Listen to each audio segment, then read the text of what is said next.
kasa yi last year to le kan de ontemo ɛhɔ adwubɔkɔ ye bɔ mpa sɛ police po bɛhwɛ na o ma release emunu ma yakosi omo ye wi a ne yɛsɛ fata bia bɛyɛ ma asumdwe asamba menua me fa kwan onye achia obi a wo security sector in this country insecurity ye ni color wo ho ye ni party politics e wo anything at the defense and interior committee level ya ko wa we NDC ni we MPP ni say fato nchen na wura dem ho ya ka Ghana asumdwe ho a yanka politics so me chia obi a menua defense minister honorable Dominic Nito menua interior minister honorable Harry Kote me chia all the security heads CDS. Lieutenant General Thomas Opompepra. That's right. Inspector General of Police Dr. George Akufu Dampari. And no aname tete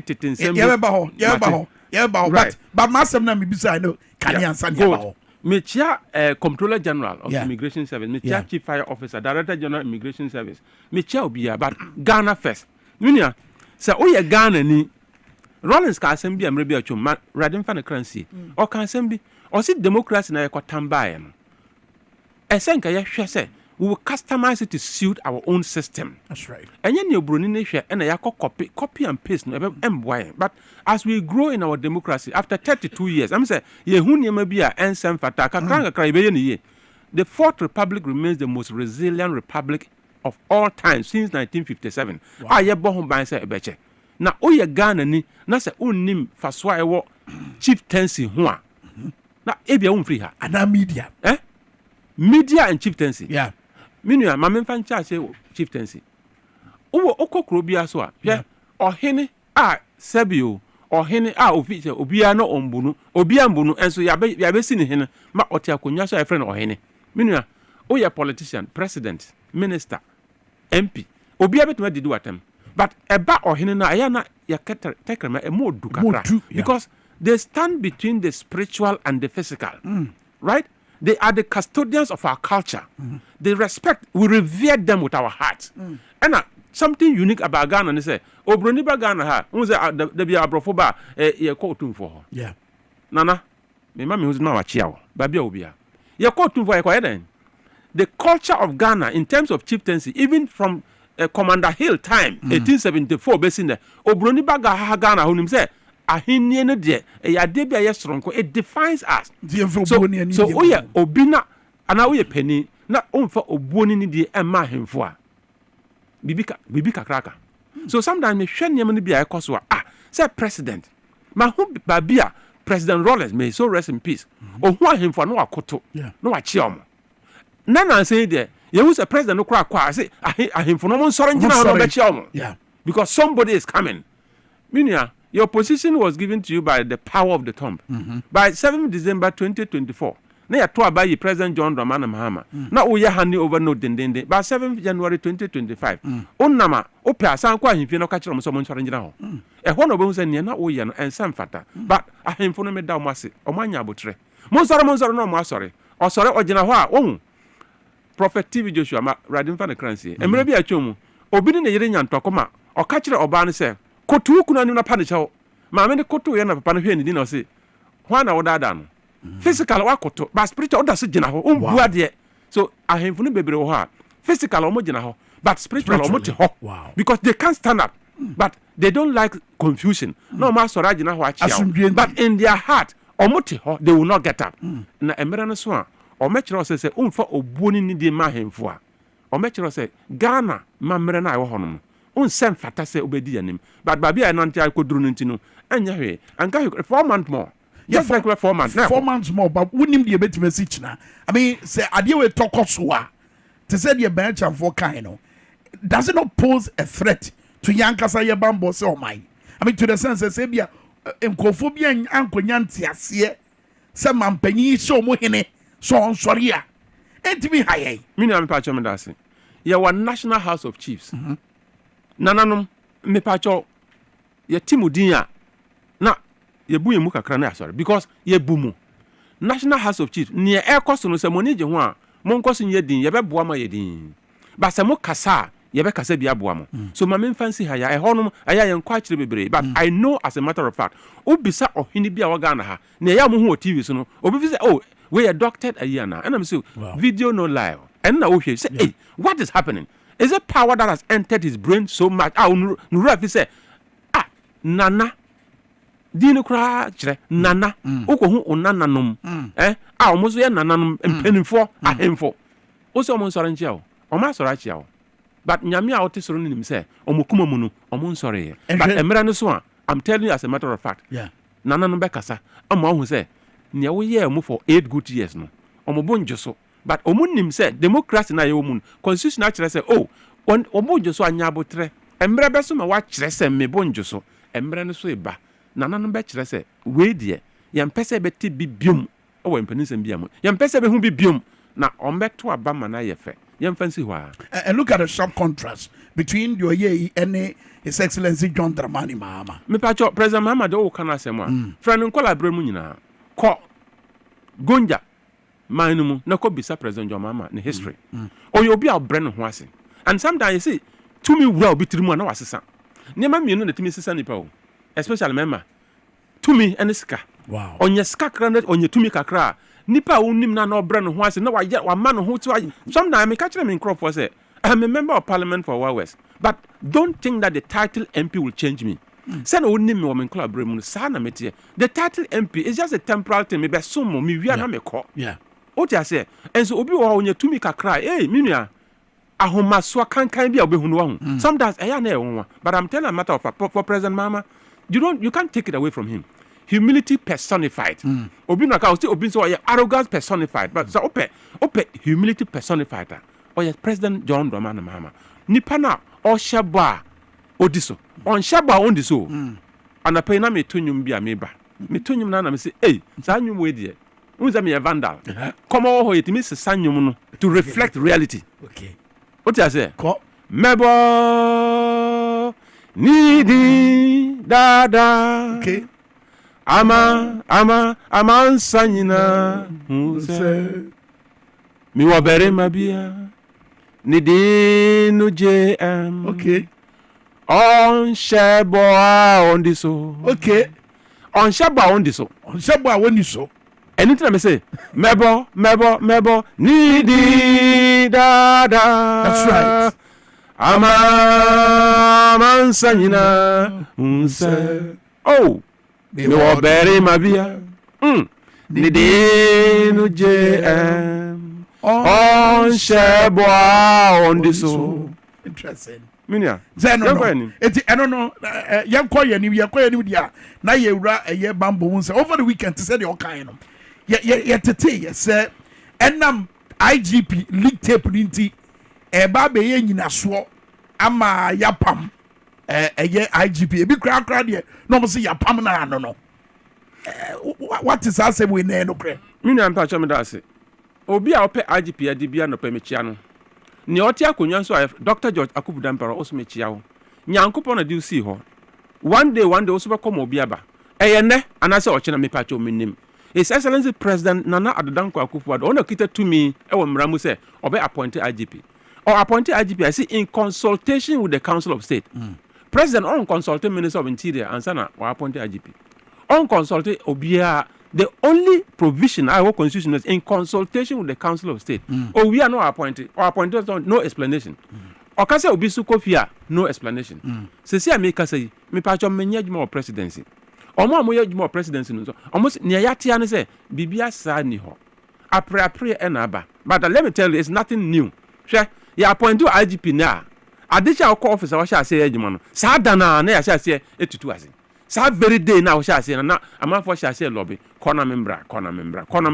Me kura na ese nka me ya IGP ena ya mfa ma me ena ebi ma we me kura na ese fata me minua ona ese fata o enso ya mfa ma nipa na His Excellency President the man as IGP no ese je se ye be mia ani aboa nipa na mana ya adwuma da president be ka se mpacho wa ya adwuma na duba bia mo kono obi mbra na nipa na komo obi aba enya pre say ye be say obi din ansa na ya yi na afiro na Dwabo na oso ba na ya say odi na yu afiro na sa suban no say ya jai but dey na akofa we nyina aba. I think that minim ni akofa we nyina aba but ne minim an say eno am hu police statement from the office of the IGP signed by Grace and Sansaid or say bibia sa ni ho and the pay ko police headquarters IGP wo hobo ejuma ono kra unti say BB koso and I say under normal circumstances me soro na pay besi na me TV na me say hey security mu dey agro under normal circumstances I say nka honorable Henry Kote the Minister of Interior on na say nko issue statement not police.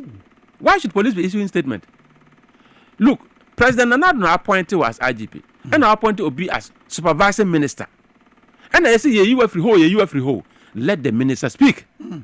Why are you speaking? But kasa and minister kasa na die netre. Because it is supposed to calm nerves. Yes. Now nkrofo hu say Obi bia san koso because it is a security threat. Say rumor who koso was why no also calm nerves no?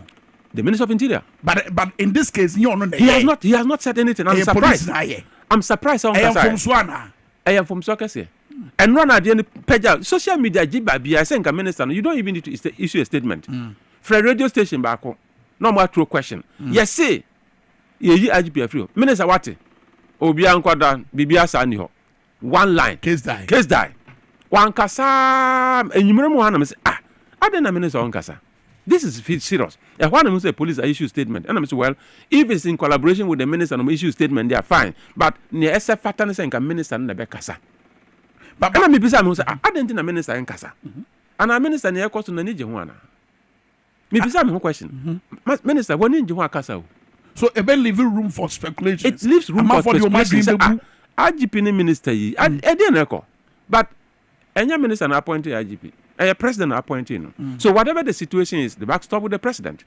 And as long as His Excellency Nana Adodanko Akufo-Addo on kasa any day, Obiantu Najum, Obianko Yanajuma. Because after lobbying, it's lobbying one. Lobbying to say coup d'etat. Oko boku na a year. We are head of state. And year a treason, high treason. One will be them, you be jailed, sentenced to death. So I prepared a lobbying to you. O lobby and a tija, no Pierre Bontina. One way the Udia said that Udia said. So in the process of lobbying, you need to have ethical values. People need to be ethical in lobbying. Because if you are not ethical in lobbying, Udia said it's a very dangerous thing. Situation where could it be a case of lobbying? I call bad and I'm an abasseana. Lobbying the I said that. I'm saying a big crown a day IGP leak take by they got to parliament Yamia that motion will be moved, we'll debate it. And after that, some of us will have the audacity to be able to speak to the report. But as I can say, report and number bonting, me free hand and make office at media. If it is the same thing, what it means is that Ochina and the debate is our reporting. Here we are. The position of the parliament will be communicated to the president. Your communication about we are, and no Obisami as MP, match on your parliament. But committee report, the committee, no speaker, may Juma say, inquire Juma. Here we are. Monfa report number. Yeah, the report number. Yeah, the back commerce speaker. No, they are to parliament floor in the chamber. No debate. Na sorry. Yeah, we are na in a carbon missing patch. Quite ba quite per se funny. Yeah, Jena so we are. O frame ya na ma church on nema. Fata se be church. But the entity say amanfo bi atwitwa trone ne hon krono ba. I mean, what chronicle no pay was say back to sender. Meaning say IGP ni who so say abrobe. No mo ma asem no so no. Womum na asem abo atia wo e can report no one na me na kwam say me catch wrong men discuss report no because report no ethically is not right for me to discuss it. Professionally is also wrong. And as an MP and a member of that committee kopim say parliament be debate report no na ya take position as parliament say me kasa ho I will be very unfair. So my young fancy hire na enkonko kwan be fa so afa nipa ama police soldier quite better so funny papa I'm immigration service send ya wo pon djuma na djuna wo kofi obi hu say mrante ne baba o mo okuruma mo ba djuma okuma beto yem na ye den na sa kwan aye fa so form no exercise. I mean around what time and sakra ne say eba. Thank you very much. Mamen kabro fo kakra. It is better to hire nobody than to hire the wrong person. Yakra say one fanipa since I was funny on some fata. Na me say, Nancy and Chebia, soldier for issue statement. And on my obia warning. I'm inciting Crawford against the army. No, Munjai is Suban Bonnet. What I say? Aden, Osha soldier for be Subana on Subana and Fata soldier. And then I'm go. Oh, now say police for na attack police na bomb. Ohwe police for no bi suban and some fata police. You say eja to babi a fire service bro, chief fire officer gidi ni be kwa wie okwohwe report from the general public opinion about the performance. Obi who say no obi a wire fire service juma for the last 20 years or to no hwe the latest. I say ye juma e go adenti na ego minia it is training that makes the officer. Now no because yes say nwura gum say etimi sesa no ye was standard. Let me tell you this. There was standard template for training. And a standard template, according to the duane a wonua. Gas na wa so no. The temperature is at a particular level. Duane ni bi wa odisiswa. A bit mash. That's right. A duane bi odisiswa for 1 hour na ben. So you should know the kind of food that wonua. A soldier for police for more standard or more training for. Odi obi below that standard at the bar, the person is not trainable. What I say? Nipa ni trainable, and that is how come public recruitment. The process is very simple. Here, afibia there friend needs analysis. Institution be needs analysis. Edian here afiwe 2024. Ni here ni ebia logistics here we in terms of human resource. Ebia here nipa be 5,000 more. May you see police as an example. Fan say police for Becca say 2024.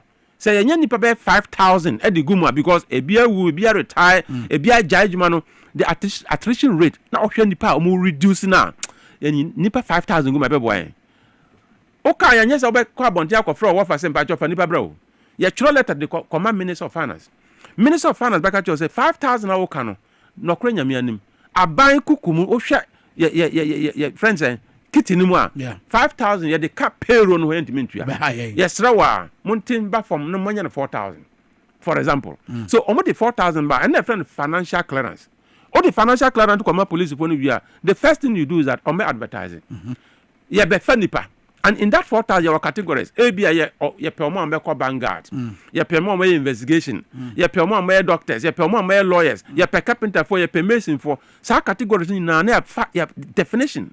Right? The qualification of every category. We are near the abeto board, the newspaper, BSO, radio station, or internet. If you fail, the first thing that you need is me pay. Me call so measure police at there. Me call so me soldier at there. Me call so me person me immigration officer. That desire is the first drive. Not what top form, no. Not what feel it. In this era of decentralization, you better to free in crime. And to say na you free me kura si point na my back rabbit na be 1 week me be recruitment. You be took a free in Canada akwa. You free na akwa Bolga, you free Bolga na Batamale. You free na you be all the 16 regions of Ghana. Na akwa fa nipa no recruitment. We are please you take the best 4,000. And when you want the best for the Ghana Police Service, you want the best for Ghana Immigration Service. Nipa no apply you pick the best from them. And that is how can we build best and strong institutions. And all these are based on needs assessment. Based on needs assessment. Wow. So when you do that, obia of apply bia 1 year bia no. What is interesting is that me know na work classroom, minimum pa. Me know akwa apply. Ya kwa try exams, you screening bibia ya kama. Ya ba also wa pass me fail. I know that say what pass jam ya meti ase. Because I know we know our levels. Yeah. But ni obeti ani say obia we school, masa okita first class. Obia we school, okita AAA 8 wasi. Or Galamsey side or bre or Sanko villager akwabia oni na wie school a ono kra sini bibi na onya ya anya papa bia no yesi ya fa no ya fa no da ben also o hwa na e bre no form so on feel it obi o kra si ya feel form na me ko bisa na si me fa 20,000 bre na me de koy so ekweku de okọ training da ben na e fa nipa and so okọ na hin fa na e fa o obi anim say ya fa nipa o Ghana there's a process. Obeko park so it's open. Yeah. Ojina ho until the way on night chia no she boot kra nye ayi scarce awo na ho no so she boot 3 days operation duty one we na be tutu emboa na you have tinchen obi na ka ukọ share obema bia ne tokra beka so akọ BBL Brazilian backlift o hwe bema na no na masa we dey ko share uniform say Robert B background untimi o te jina nchen eto we dey yeah selection and I'm telling you right officers now more grounds or more physical selection it's a calling obetuma hwe woni ma hu say no ya fa sajuma we mu a is a one wuntema ye be yiwadi wow because ohwe no ka wa share more than 20 years ana ha so yen hye mfa nya adwuma e se wadwen da mu fine ti sa no ma we nyina mo hwe sa nyema we nyina mo hwe ye selection we physical selection I friend screening no na aka papers qualification bring it ye we nyina na e fa okra ade bi I friend positive vetting na say me ra ho bebre positive vetting BNI for na say from NIB omo no mo ye they do positive vetting about your background e be kwa ko hu say time na o secondary school na o bokro no papa where we are there kwama ya you are the first secondary school na ko second secondary school o manage no we so report no ba you be you di o training ground after 3 months of training they will dismiss you. Positive vetting brings out the best. Yeah, we are positive vetting na recruiter and the training for 6 months. Oh, we are training we are. Yeah, more 18-month probation. Do you know the meaning? Under the 18 months, you can't just probation. We are there testing what we call your integrity. They are testing your integrity. Yes, sir. O papers now are correct. Oh, yeah, your recruitment. What could training? Why we? Me patch still you are not confirmed as an officer. Oh. The 18 months is to test your integrity, put you on the job. Oh, you're corrupt within 18 months. Oh, you're corrupt within 18 months. Oh, you'll be a discussion with someone. No, besides, master, and me banner at all for me. Who be a no, after 18 months, you're not on your qualified. They don't dismiss you, they discharge you. So, to meaning that once you say, no, and come out for ye before us, pose for no. I am conform with no cre. And go for Mudu Muhuni and the vigorous service with integrity. Wow, surveillance. There are 3 core values. Funny pa. One, integrity. Can now you're not cocker for. On chantro, on dada nipa. Integrity. Because excuse me, the politician can chantro dada nipa. Not wow, security. Also dada nipa. Ghana, you're saying. Let's have hope in our security services. Let's have faith in them. Integrity. Number 2, intelligence. I say what do you do? You must be a very smart person. And the last one, you need energy. Ope kwa shia obi na say ya o shatade kra energy ni kra bi ni ho. But wait, enka 20 papa bi na call ya within 3 months one no bedwane. Say one dwane kra you be you afri ho. But the system is politicized to the point say obi akura sro. Oh, one is nipa na begu ho. But this particular one, me ma announcement ma Ghana for nyina. Young people listening to me from Hamele to Axim, from Aflao to Elubo. Mrante no maba won me school ab o pe soldier deal pe police call pe immigration call. I am announcing it to you. 2024 recruitment say be fanipa ye be advertise it. Say who advert now please go and apply and try your luck. 2024. That may not be advertised. I don't know, but I know that ye be fanipa. And I know say be fanipa so the process is standard. They can't change it. But idea na masadi Nansen, yeah, to say, yes, backlog be. The new minister came and I said, Mr. Minister, what ba bisanayan chro near Hansan Obaye? There is no backlog. Emphatic statement. There is no backlog. Backlog na backlog say you are recruiting nipa and a train no more in batches. So it be that's why kahwa you say a train no more. There is no backlog, and I can prove to everybody listening to me. Prove it. My professor since 2021 year recruitment. Backlog be our ya train mo kakra no ya train mo nyina awie Emma minister kra last training na omo no mo pass out na say ya free minister of parliament no so that's the last one honorable Ambruzare. Okay, Ambruzare. That is the last one. And I say if you want to recruit, please be transparent and be accountable. We are talking about democracy. Be transparent and be accountable. And sister nipa go when you put junk inside, you get junk.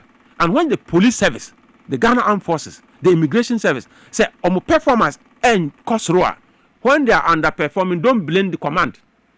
When they are underperforming, blame the politician. Because when you drop junk in the garbage in, garbage out, they will definitely not be the best because you didn't put the best in there.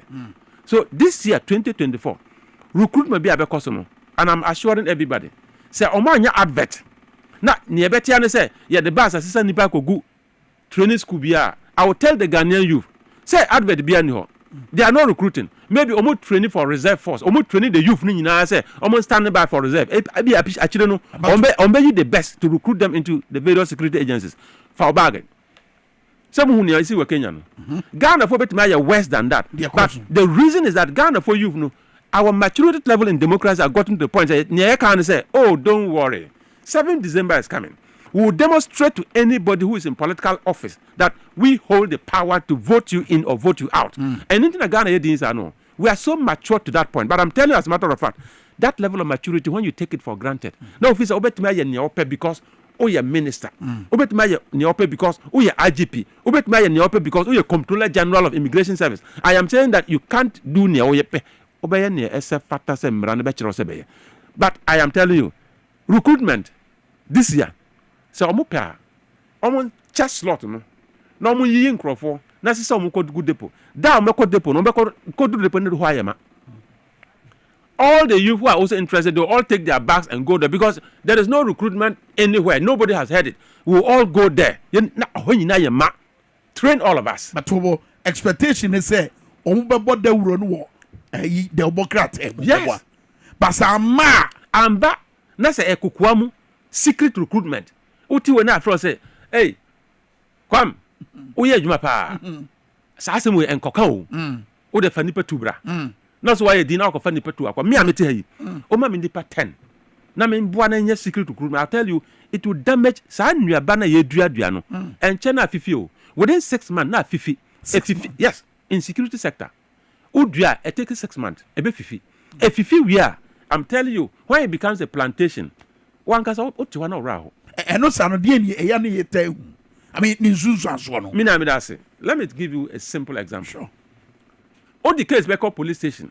When you bring piper was too much, you was kind of Odiko police station. Back to police. Now, what is a trying by busy? Or did or try or did wow. Oh, we are now a true statement. Kofi Nabra. Wa prano Kofi Nabra. O Kofi after 3 days. O ba I say papa no crowd. Na no audio case no or court only ho. So Kwachina Nabra. I mean, you ask yourself, is that professional policing?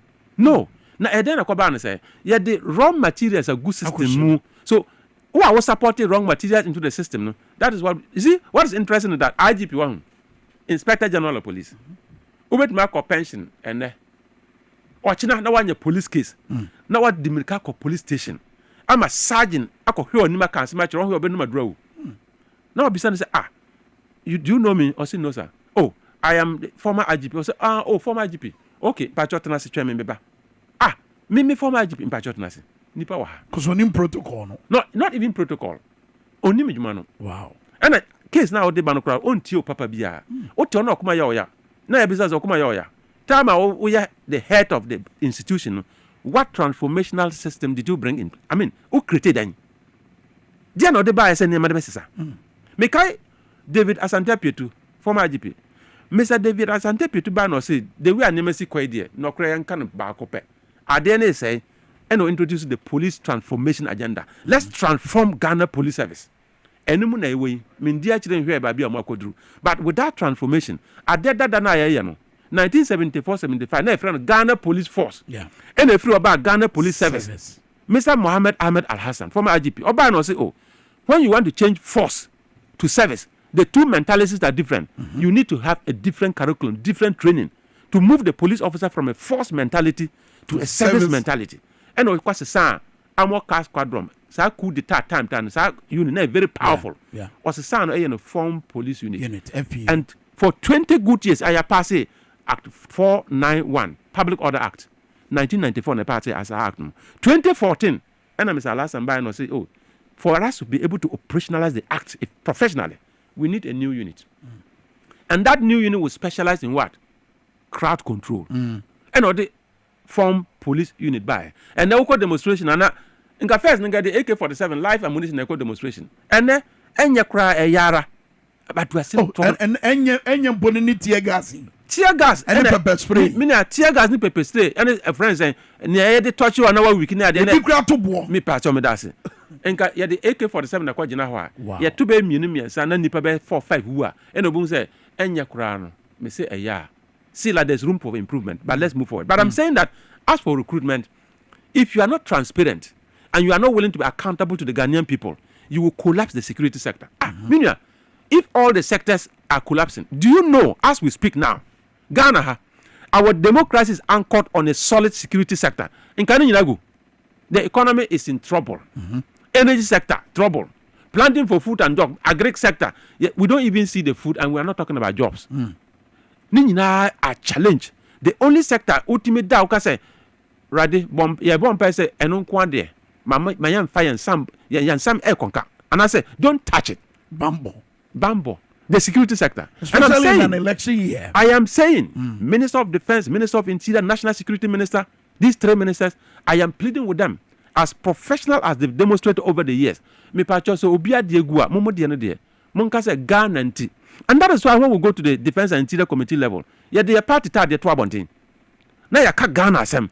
So mestre Minister of Defense, mestre Minister of Interior, mestre National Security Minister. Omonfa party bibia ewo mukumu omonfa ntonche na mondwen Ghana ho. And that is why obi kwa kan say ye pe IGP bia obe MPP ni pure. Oba betuma boa MP mama break 8. And Honorable Kofi Boa and say, hey, this is a very dangerous statement in a year of elections. You hear the year, Sanya Sana there, and the democracy young and Modisa IGP leaked by some buyer and a committee buyer and I reported that for you. Because if it's all about you might be blue-blooded MPP ni pure and send over to my IGP. Oh yeah, IGP so we are jai police jumano, your politics making sure say abandon your mopeno, breaking the 8 or break the 8. You will not break the 8, you will break Ghana. But idea ba ko more defense and interior committee no so no e dey no motima ye so far etima identify near yeah and an ye man ho kwan ya ye breaking san hye ne say e wo se ye bodawuro wo de bonkra temu na manfo aba am yasem e de omako eye post force post service no e dey no man ho kwan ya sa de ne etutwae me no ba chom da say we say leadership is influence. His Excellency President Nana Addo Dankwa Akufo-Addo, Honorary President, Commander-in-Chief of the Ghana Armed Forces, and Chairman of the National Security Council. The backstop with him. What we are saying institutionally, are there way a practice at that da. Kwa am fast by police mu, and I'm fast. Kwa IGP way fast by police mu, and none of us. Yes. There's advert everywhere. Yes. For the public to know, you be fanipa because. Your friend of Ghana Police Service, not MPP Police Service, and not NDC Police Service. Your friend of Ghana Police Service. So you advertise for Ghanaians. Now all the requirements are you qualified? Yes. Are you interested? One great quality, your interest matters. Nipa bebre wa mo shata they are not interested. They want money. Bosumi swa na ya twa meka. That is all. But after a human day menya bibi for frank mejai. But e den e ba sa. At what point? And I'm what to identify say when a man who can buy. Mina, a nipa su. When you are in power, sometimes power will through you think that I can do anything I want to do, irrespective of what the law says. And this is what I'm Mina, I think that in this way, advertising for recruitment will be okay. It is supposed to be public.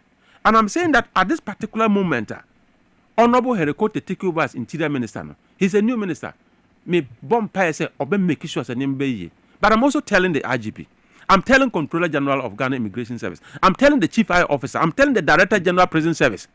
Omun kambo na kai hu say, if you sit and watch, say, muankasa mo be maso ama kwan ama ya yes security recruitment obe no be 5,000, 10,000 co training. Ghana for nimu hwa. All of you will go down history as the worst heads of this institution. But what's the motivation? I'm sure it's the defense. What is the motivation? Committee. What is the motivation? Is the political nonsense. Why not master order no? Why not create a decree or law? There is no law anywhere. Somebody just want to violate the standard procedure. They want to violate the practice and do whatever because men are more power me to me and I want to break 8. And if I want to break 8, me here be 10,000 people in uniform. Now, say President can say me say, hey, sometimes they think that all of us are just small brains. You understand? Say 2024 election, vigilante group will not have peace. And you know why? Oh, if you have the opportunity to take about 10,000 people, I want you admit. Where are your vigilante people? They'll all be in uniform. How? Oh, yes. You are not recruiting. You are only adding numbers from a source that nobody knows. So when you finish adding the numbers, you say, oh, depo ha ye training ye fa nipa da ben ye nimo na we no mo free ye nimo omo ya Ghana for say omo ya Ghana for obia ya Ghana ni but there is a standard procedure to recruit. If you don't follow that procedure now you are destroying the very institution that is supposed to protect our democracy. Wow. So I am telling people for this one Kenya will be better. You know why? See, you didn't for code training. Abra recruitment beyond every young person at Galamsey side, Obekwa fan a bag. Because a free training. Maybe they are training us to protect election 2024. After that, we'll do proper recruitment. But if it is recruitment and it's secret, we'll all join. I'll just go as a normal recruit. I just want to refresh my skills again. Now I say me share at Facebook. Inspector George Canton. I think he's a drill instructor at Palugu Police Training School. Yeah. Inspector George Canton. The passion with which he commands parade. Minia, video now. You will love him. But Honorable Mr. Obame, obi the message about say, and she say be anase mrebi any wa. E disadi we hujuma say, one fa kwan paso, and fa nkofo, ede nkofo, eko wura post service ni mwa. Say mrebi any ubedi. I mean, lobby anywhere. I dealing with the situation. The police service as an institution has processes established. Constitution, you see, the operational and administrative functions of the police service is in the hands of the Inspector General of Police. The policy direction is in the hands of the Minister of Interior. So, a basa befa nipa administrative. What I say? So, nipa yefano, Dr. George Akufu Dampar na said nipa yefano, Controller General na said immigration. Nipa yefano, Chief Fire Officer, and our Director General Prison Service. I said but a basa, you better say, yeah, advert bium. Kwa be first offer nipa no and one say you bet chairman Professor Moses Nipambra. Let the minister bring a new policy direction to parliament. Say about way decided say every neko recruitment advert bium. We will not advertise anything when we want to recruit maybe MPs 276 and 275 will be a 10 kofa nipa bra na akwase send nipa ba na training or pe on first policy direction ni bra you bet say in this era of modern democracy, if you want to collapse the system, these are the type of things that you do. But this cannot survive in parliament. It cannot survive because nobody worth his salt as an MP. Best support is a civilian. Yeah. And you know what is interesting? Let me tell you what is interesting and very sad. Me ameti way. One man maybe fanase. One man 10 slot. They say na honorable minority leader. Ato force nka emrebi achum. So much church 30 slot among candidate. One man will be 30 slaughter. Oh, yeah, candidate. I'm telling you, untimi company patent no or chairman, man slot. No, I pay 3 biama or chairman, constituency chairman. Chairman also J3, company pabra. Chairman car says see about 6 months, untimi total. Engine nuclear break it down. No, I get 3 slots. I want him say in the market. Would the wait Pierre Crass 30,000 one slot? Yeah, better. No, I got 3 slots in now. 90,000. Within 1 week, chairman car na fine, ready for campaign 2024. And so nipa na okoto and or say fan say immigration form. You say immigration for ton. Ma ko 30,000 me ko training. Me pa controller general outing gran onim. Immigration for na mo sha atade na mo na mo na uhu mo say we kitaska obeto na wako. Omuni mana they don't know anything and it is their fault. No, it's not their fault. What is the problem? It is political mismanagement. Political micromanagement of the institutions, which is destroying those institutions. So me, I am telling everybody, Obi Bisam now say, na Muba and Sadio Mubejai. And what are you talking about? President John Dramani Mahama is bringing something that people don't understand. 24-hour economy, 3-shift system. Emma, the will to wear the uniform will only be the one that will determine whether you want to go there or not. Then nipa bibrewa on peso jao. Na say me kofi. Emma, me papa bi ba me nchen ne ba VSS. Me page mama no. Ana me friend ofie. Me hwe ne body na me say we de onye soldier be fata pa. O si ni trase. Uncle soldier de mistro. Uncle soldier de mistro. Ana me say enti soldier ba pa na me say apply nko. O da bi uncle soldier de da bi. Says ba sa kwala no. Say e ba say say protocol. Na wo di akọ na friend sa omba. Okọ soldier no kra. Say o de memenfe akodi soldier. O wi a opia bonte da bi o sha tade a enye eno no pese oyo tade ne hye no ba body na hye inside enye soldier body on pejuma no but onye the what he wants sabe o onye ne ope a very simple worker officer eho na me kon do a teacher juma na me pe a okogina classroom you see the passion ho be kira de so it's all about passion, the desire to be part of an institution and sana who apply na ya fa senya sa de a yen sisangum o sisaguma please let nobody me can assembly so soldier for nya de yen kan yanuntum. Se police for omo nya de yen ka yanuntum. Immigration for my boy when they are underperforming, let nobody talk because the material you gave them are not trainable. The material you gave them are substandard. The material you gave them to recruit. So institutionally, affecting institutional. So underperformance will come, and all of us say, sorry. And then the police force and the soldier now saying, "The way who said you Nicola soldier near than bodyguard." And then the that's it. Nipana officer police no need police bodyguard on pebium or per high level or per soldier. Yeah. And also be gua or be well, based on the old see now, was it now my focus as a mobile? At the end of by way of recruitment. Yes. Yet, His Excellency John Dramani Mahama, Nisembi or Kafa, a year recruitment, said yes, he cost Abre, any solutions, Wabra, ye queen, Shadow Mamma. Joe Mante and Kojo says that the current member has polluted the security services. That's a very interesting word, polluted security services. What are the three key things to do to normalize the aboveness?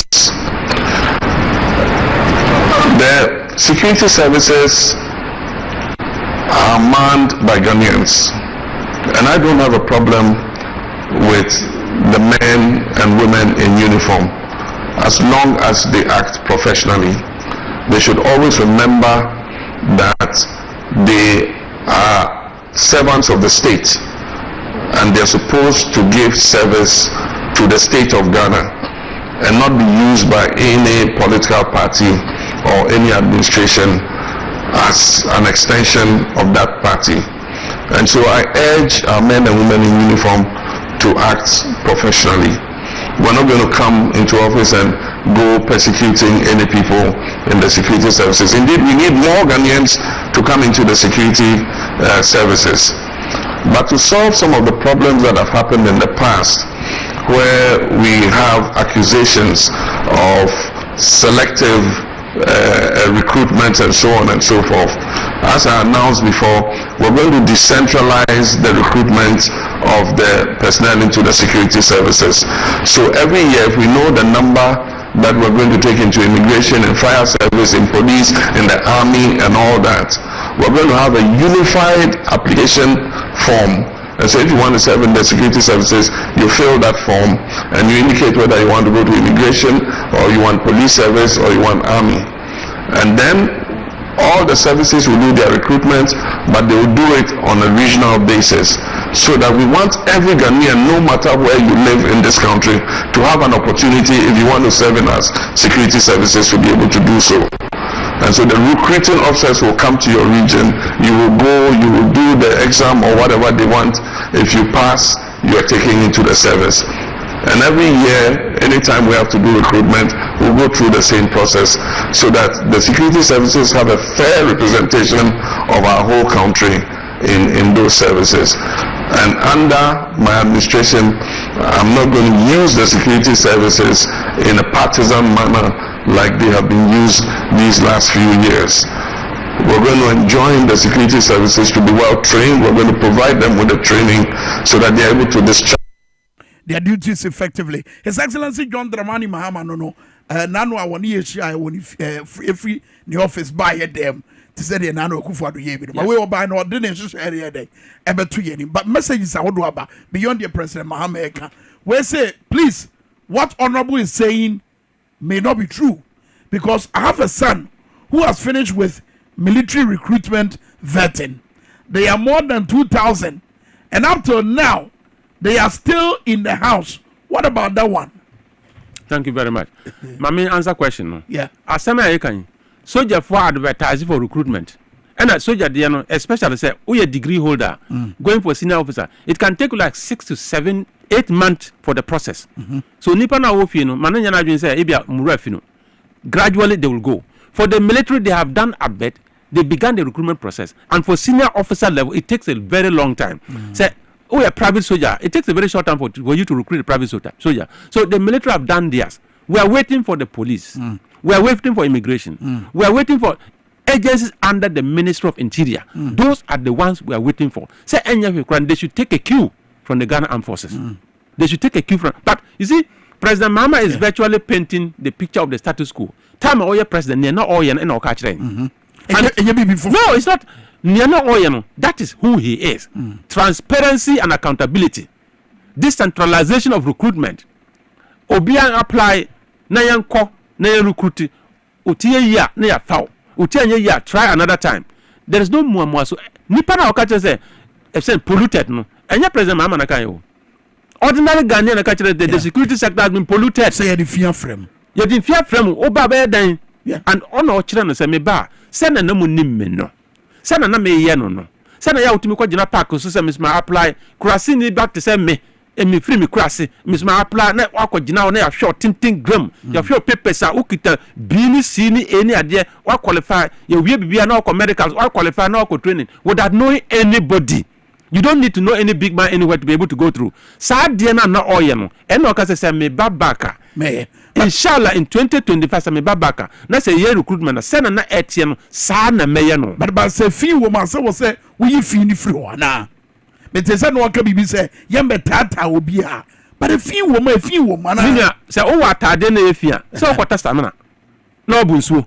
Na wase sense atade fi na gu ho. Ansa na wo nkwa no be first wase no me bo a. Twan say nyame adom na say president mama oba. Tade na efi no ye be sesa gu ho. Ye be pensuo na ya pesa mena. Kwa be first wase e ma na fi. E ma Ghana fok ma to mo yem no ye be ye. But kopim say be duru ho no de. Na ye kan say ade na ensem fata a be say ye man. A be say the security sector no. Ye catch the obi a we in charge say. Yesra nara. Minister of Interior. IGP. Comptroller General. Director General Immigration, Director General Prison Service, and then Chief Fire Officer. Omunyina. Commissioner Nakok. Omunyina. Director General NIB. NIB cannot do positive vetting. And I'm even wondering, me pacho NIB for nankasa omuye positive vetting ma omankasa omo ho. Na say me say ye the NIB a political survey. You are using NIB for political research? Did you really conduct positive vetting to get your own people? Hey, is that to say it's a political research and wrong Ghana? Come again. Political research no wrong Ghana. Are they doing research for all the candidates in the system? I'm sure they would have done it, Anna. If you want to do that, you take a national position. All the people going into election 2024. Me say, all the people going into election 2024. Yeah. If you want to conduct in-depth research to their background and who they are, if they become president, what is it? That is very deep. But say who projected a particular party. Now I conducted research among who funded that? Is it from the state funds? Who inspired you to do that? But I'm about to say the Bible, you know, leaky. Minya, so we don't know. So we political parties. We are going to get to a time when you are changing from investigation to intelligence. I expected that our intelligence be deeper. Now, friend, the Bureau of National Investigations. You don't want the investigation aspect. You want to concentrate on intelligence. And our assistant, instead of just changing the investigation to intelligence, now be another so Bureau of National Intelligence. And guys say, hey, almost that be almost a bank din, almost any be compete, and I don't know National Intelligence Bureau. I don't have a problem with that. But please, I want to see intelligence on a very high note. The National Security Minister will be excited if NIB is up to the task. The National Security Minister will be excited if NIB is worth the salt that we're supposed to know. But near kasa CI, NIB nankasa, pollution na yaka in the security sector, they are not an exception. Huankaso is polluted. Polluted in the sense that you can have 20,000 people in an institution. I move 5,000 per age, 15,000 they are just adding to the underperformance. It's not about numbers, it's all about capacity, it's all about competence. It's all about ability to deliver and meeting the expectation of the Ghanaian people. There no son burden ma fix it. Moba, sadi ya former we. Mina, burden wa fix it. Driver nani made in Nabeko. Yet kita experienced driver oba. Driver no de kana ko pim a mate see entusti anu kwa manu no. Kana pima dagadam o see entusti anu ma. I mean, if you are a very serious person, you realize that kana pim no yanka kanu ho asem. O tusti anu kwa o de kwa hen. Ye kita obi a okita experience wa chuka ni pen wa mbopo pothole kra na tire ampaida but inkrofo say yodom nipa yi promise a ode ma no o si president Kufo ba ya abrante we na oba ya $1 $1 ono nti na me de ne ba ye ono de oba I'm telling you within 4 years Ghana economy ne be sesa so ya de ne ba ye on the grounds of the economy.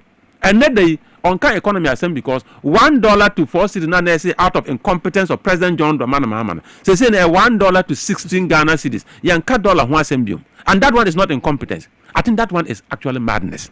But the Ghanaian people are calm because listen, if that is your background, your background is economics, and you couldn't do anything there.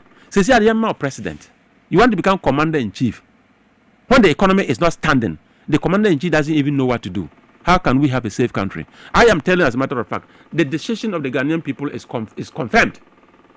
More than 60% of Ghanaians, if you just go to the market, come market is here, come ballot is here. For that, not more ballot papers, NDC MP Omontuaba. And I've just gone and tried. Media for take this practice. Get ballot papers yourself. NDC MPP. Just go to the market. And mana mudi journey de uchoma mano. Onko tunako. Adesa go and count. And you'll be amazed how Ghanaians are not being patient enough to wait for December 7, 2024. You bet to a Bama Crawford who say Africa, we are still the star. You need it. Now at the end you see yes a son. Now it's a son clean. Very well.